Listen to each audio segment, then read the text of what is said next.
He never chased speed, never worshipped volume. For David Gilmour, the guitar was never a weapon, it was a language. Every note he has ever played, from Comfortably Numb to Shine on You Crazy Diamond, carried not ego, but emotion. There seems to be a lovely camaraderie among all the people in bands at this moment. For decades, he has been the silent architect of Pink Floyd's sound, bending strings into memories, sculpting silence into meaning. But behind that composure lies a lifetime of listening. Gilmour did not just invent tone, he inherited it, piece by piece, from the players who shaped him. He speaks rarely about heroes, but when he does, it is deliberate. Each name reveals a fragment of what built his sound: the phrasing, the patience, the unspoken ache between the notes. This is not a list of favorites. It is a lineage. 6 guitarists who carved the map Gilmour still follows, through melody, melancholy, and the quiet power of restraint.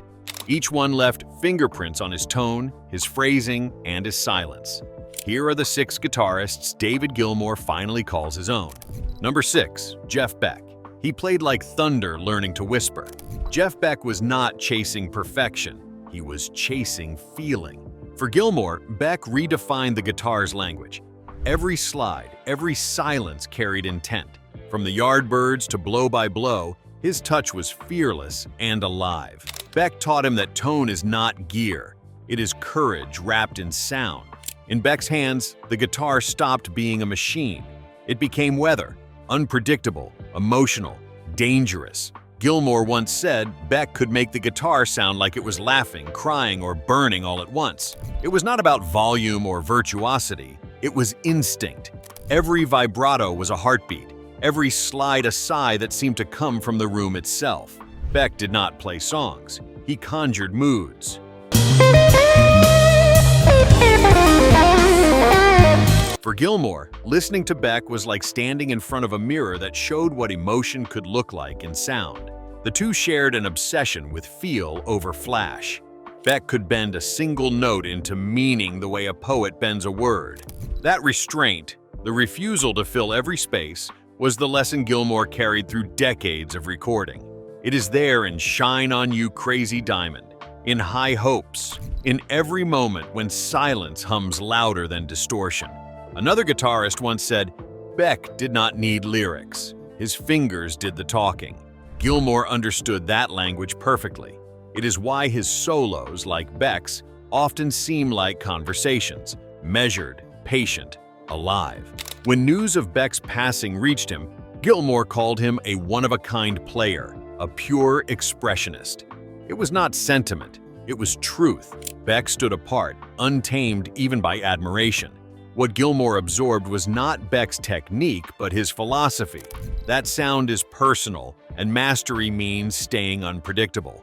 Both men carved emotion into air, proving that the most technical note means nothing without heart behind it. Jeff Beck did not need to shout. He just played, and the world leaned in. Number 5, Hank Marvin. Before the walls of sound, there was clarity. Hank Marvin's clean, echoing precision on Apache turned teenage Gilmour's world electric. Marvin made melody sound architectural, each note placed with purpose. His red Stratocaster was not just iconic, it was destiny. For a generation raised on post-war static, Marvin's tone felt like sunlight cutting through fog. He did not chase distortion or aggression, he let air do the work. The Shadows became a blueprint for restraint, for melody crafted with balance and clarity. Gilmour once recalled how hearing Marvin on the radio felt like hearing color for the first time, something bright, disciplined, and new. It was not just the sound, it was the poise. Marvin stood motionless on stage, letting his fingers do the storytelling. That discipline, that quiet command, stayed with Gilmour forever. The way Marvin made echo feel emotional later became the DNA of Pink Floyd's sound. From Echoes to High Hopes, you can hear the inheritance, deliberate, melodic, suspended in air. He could stand still and still command a room. His calm onstage presence was an act of rebellion in itself, a refusal to perform for approval. His guitar became the performance. Gilmour once said, "He did not fill the silence, he shaped it." That line captures both men. Musicians who trusted space more than speed, melody more than noise. Gilmour learned that emotion is not in the number of notes. It is in how long they are allowed to breathe. Later he reflected, "When I first heard Hank Marvin, it was like someone had found the missing color in the spectrum." That revelation never left him. It shaped everything that came after. Hank Marvin proved that understatement could sound revolutionary.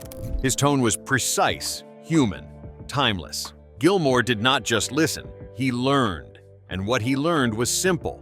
The most powerful sound is the one that never rushes to be heard. Marvin did not play louder, he played truer. And that truth still echoes across decades, across generations, in every note Gilmour lets breathe. Number 4, B.B. King. B.B. King did not play the blues, he spoke them. Every bend, every pause carried a lifetime. Gilmour found his emotional blueprint there. The beauty of one note held just long enough to break you. From Lucille came the lesson that shaped everything. Feel first, technique later. When Gilmour first heard King, he realized that mastery was not about complexity, it was about truth. King could say more with 3 notes than most players said in 50. His vibrato was not learned, it was lived. Gilmour once called him the greatest lesson in humanity a guitar could offer. King's music was never clean or polished, it was personal. His solos did not follow scales, they followed memory. That looseness, that raw honesty became Gilmour's foundation. When he played Comfortably Numb, it was not technical, it was conversational, a dialogue between pain and release, just as B.B. had taught him. For Gilmour, the blues was never a genre. It was a philosophy. King's phrasing showed that imperfection could feel divine. Each slide carried empathy. Each silence demanded respect. "He made me realize the pause is the point," Gilmour said once, reflecting on how King's timing redefined his own. King also taught him that generosity was part of the craft. On stage, he shared space, always listening, always lifting others. That humility resonated deeply with Gilmour, who would later build the same dynamic within Pink Floyd. Every bandmate's note mattered. Every moment of restraint amplified the collective soul. There is a thread between them, King's smoky Mississippi tone and Gilmour's cosmic melancholy. One grounded in survival, the other in reflection, both speaking a language of restraint and release. When B.B. King played, audiences did not cheer, they listened. When Gilmour plays, the same still happens. Because what they both understood is timeless. You do not need to shout to move people. You just need to mean it. Number 3, Eric Clapton. Clapton turned vulnerability into voltage. From the Beano album to Layla, he proved honesty could be loud. Gilmour studied his phrasing, the bends that ached, the restraint that roared. "Clapton taught me how to sing through the guitar," he once said. It was not competition, it was inheritance. Clapton bridged the gap between British blues and confession. He made tone human, less about perfection, more about presence. Every solo was a wound healing in real time, a confession told in 12 bars. For Gilmour, that was revelation. Clapton showed him that the guitar could cry without words, that melody could ache with dignity. He did not shout for attention, he whispered until you leaned closer. That intimacy was power, and Gilmour carried it into every performance thereafter. When Gilmour speaks about phrasing, he always returns to Clapton's restraint, the way he held a note long enough for the silence to answer back. He made emotion sound measured, Gilmour reflected years later. That idea shaped everything from Time to Comfortably Numb, precision guided by empathy, control guided by feeling. Clapton's imperfections became his fingerprint. He did not hide behind speed or distortion. He let flaws breathe like truth. That courage taught Gilmour that feeling outweighs technique. Clapton's ability to let a note wobble, then resolve it beautifully, was not weakness. It was humanity, turned into sound. Gilmour never saw Clapton as a rival. He saw him as a compass. Both men built cathedrals of emotion from 6 strings and silence. Clapton proved that fragility could roar, that power could arrive softly. In that, Gilmour found the truest kind of inspiration, not imitation, but empathy, not rivalry, but reverence. In every sustained note of his career, you can hear the echo of that lesson. Music as confession, honesty as electricity. Clapton did not just change how Gilmour played, he changed what he believed a guitar could say and how deeply it could feel. Number 2, Jimi Hendrix. When Hendrix appeared, the sky cracked open.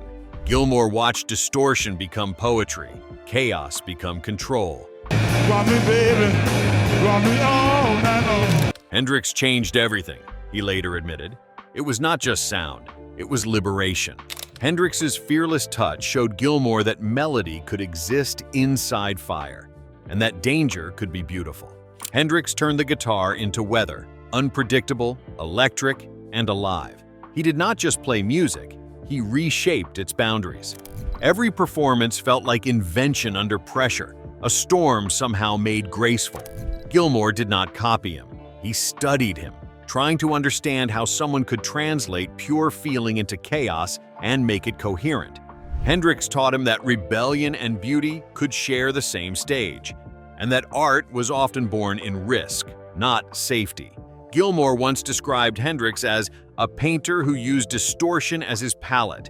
Every feedback squeal became a brushstroke, every solo a canvas of risk. His sound was not planned. It was alive, breathing, unpredictable. For Gilmour, that was the point. Perfection kills spirit. Imperfection keeps it human. Hendrix gave him permission to take risks, to trust instinct, to let the unknown shape art. The experimental textures of Echoes and Dogs are built on that freedom, the space where discipline meets abandon. Gilmour's tones may sound patient, but inside them lives Hendrix's fire, slowed into meditation. Years later, Gilmour still called Hendrix a spirit, not a technique. That line captures everything. Hendrix did not just play the guitar, he became it. He taught Gilmour that to reach truth, you must stand at the edge of failure, where control dissolves into instinct. Hendrix's fire never went out. It simply changed color, burning now through the slow, luminous tones of Gilmour's own universe. One turned noise into magic, the other turned silence into its echo. Both reached the same horizon, freedom through sound. Number 1, Mark Knopfler. Knopfler made quiet sound monumental. His fingerstyle on Sultans of Swing was not flash, it was flow. Gilmour admired that confidence in subtlety. No pick, no hurry, just precision. Mark's tone is pure conversation, he said. In Knopfler's calm, Gilmour saw a reflection, proof that grace can thunder without ever raising its voice.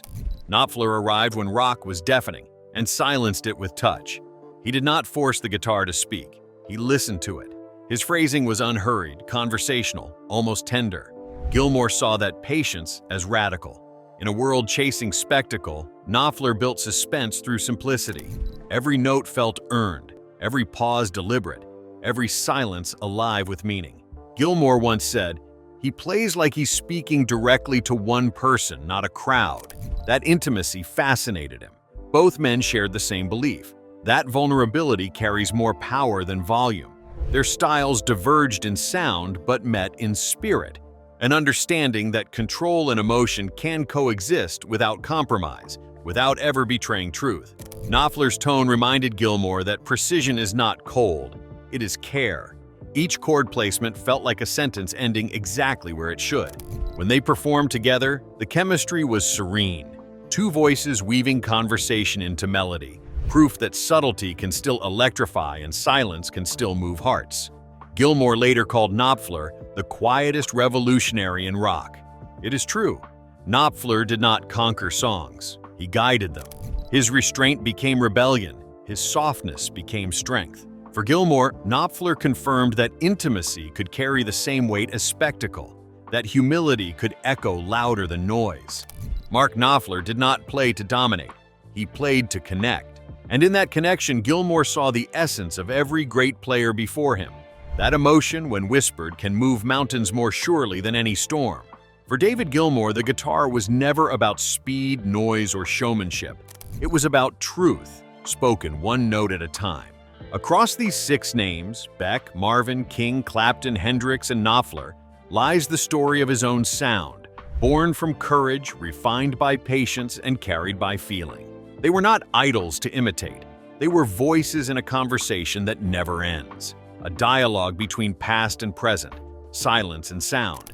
Through them, Gilmour learned that tone is emotion made visible, that vulnerability can be louder than distortion, and that the soul of music lives in restraint. He plays not to impress, but to remember, to keep the language alive. Because in the end, every great guitarist is not chasing fame or perfection.